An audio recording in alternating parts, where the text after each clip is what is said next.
जय माता दी। सभी भक्तों को नवरात्रि की हार्दिक शुभकामनाएं और संजू देवी के चैनल में आप सबका स्वागत है। आशा करती हूँ माता रानी की कृपा से आप सब ठीक होंगे और मैं भी ठीक हूँ। तो आज मैं बताऊँगी आपको कि अखंड ज्योत कैसे जलाते हैं, अखंड ज्योत कैसे बनाते हैं और अखंड ज्योत को कैसे झाड़ें और अखंड ज्योत में तेल डालें या घी डालें और अखंड ज्योत को अकेला क्यों नहीं छोड़ना चाहिए। तो अखंड ज्योत जो हम बनाते हैं वो इतना बर्तन होना, मतलब ये वाला होना चाहिए, कटोरी में नहीं जलाई जा सकती। ये वाली ज्योत आती है, आप बाज़ार से ले आएंगे, पीतल की ज्योत होती है और इसके अंदर ये होता है, ये ज्योत का ही होता है। तो इसके अंदर हम नाले की भी जला सकते हैं, जो हमारा कलावा होता है उसकी भी जला सकते हैं और रुई की भी जला सकते हैं। तो पहले मैं कलावे की बताती हूँ। मैं पिछले 20 साल से माता रानी की कृपा मेरे पर बनी हुई है। मैं पिछले 20 साल से माता रानी की पूजा कर रही हूँ, माता रानी के नवरात्रे कर रही हूँ पिछले 20 साल से, और माता रानी की मेरे ऊपर बहुत कृपा है। मेरा जन्म भी माता रानी के दिनों में ही हो रखा है और जिस दिन माता रानी का स्वरूप आता है, जो अब ये होते हैं 18 सितंबर का होता है मेरा, 8-9 हो गया, और वैसे मावस का होता है जिस दिन माता रानी का स्वरूप हम अपने घर में लाते हैं। तो इस तरह से मेरे ऊपर माता की बहुत कृपा है। मेरे जो पुत्र पैदा हुए हैं मेरे, वो भी मतलब शुक्रवार को माता रानी के दिन ही हुए हैं और मैं बहुत पूजा पाठ करती हूँ माता रानी की भी और भगवान की भी। तो इस तरह से 1.25 हाथ का नाला लेना है, ये 1 हाथ हो गया और ये यहाँ तक 1.25 हो गया। तो कोहनी जो होती है यहाँ तक 1 होता है।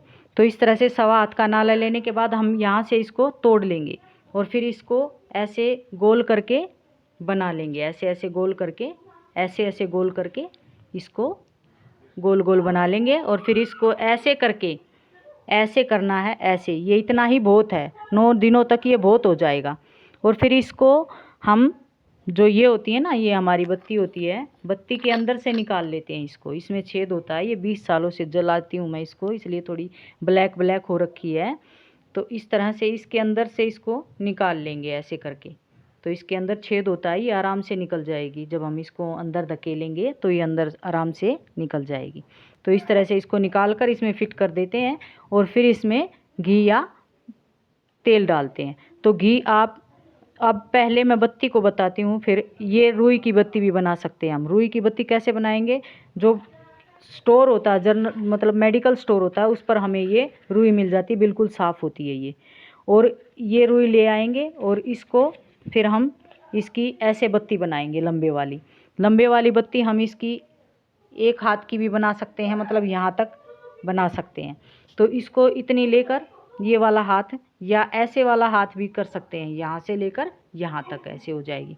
तो इस तरह से इसको बनाते कैसे हैं, जो गंगा जल होता है ना, जो गंगा जल होता है, ये वाला गंगा जल माता शिव भगवान का, ये गंगा जल थोड़ा सा हाथ को लगाएंगे ऐसे ऐसे करके और इसको ऐसे ऐसे करके बना लेंगे, गोल गोल करके। गोल गोल करके बनाने के बाद इसको ये बनानी है पहले दिन, क्योंकि इसमें जब गंगा जल लगा देंगे तो ये थोड़ी थोड़ी गीली हो जाएगी। तो इसको फिर इसके अंदर से निकाल लेंगे, ये आराम से निकल जाएगी। ये भी, ये देखो, ये तो आराम से निकल ही गई, देखो ये ऐसे निकल जाएगी। और फिर इसको इसके अंदर डाल देंगे ऐसे, और फिर इसको ऐसे करके इसके अंदर फिट कर देंगे। और फिर इसमें घी होता है, गाय का भी घी ले सकते हैं हम, भैंस का भी घी ले सकते हैं, जो भी अवेलेबल हो, मोल का भी ले सकते हैं, जो भी अवेलेबल हो वो ले सकते हैं। और इसमें तिल का तेल भी ले सकते हैं, जो तिल का तेल होता है वो भी ले सकते हैं। एक बाती जो होती है, वो जब इसमें हम रोज़ाना बाती जलाएंगे तो इसमें फूल बनने लगता है। और फूल को झाड़ने के लिए हमें क्या करना है कि जो ये चिमटी होती है, उस चिमटी से हम फूल को झाड़ते हैं और ऐसे ऐसे करके झाड़ने से चिमटी से ये साइड में हो जाएगी। और फिर उस फूल को इसमें ना पड़ने दे, इसमें गिरेगा तो ये फूल, मतलब जो घी या तेल जो होता है वो काला काला हो जाएगा। इसको साथ में एक छोटी सी चम्मच ले ले और उसमें झाड़ लें, ऐसे करके झाड़ लेंगे आराम से। तो फिर ऐसे झड़ जाएगा ये, और फिर इसमें मतलब फूल बनता रहेगा, इसी तरह से झाड़ लेंगे।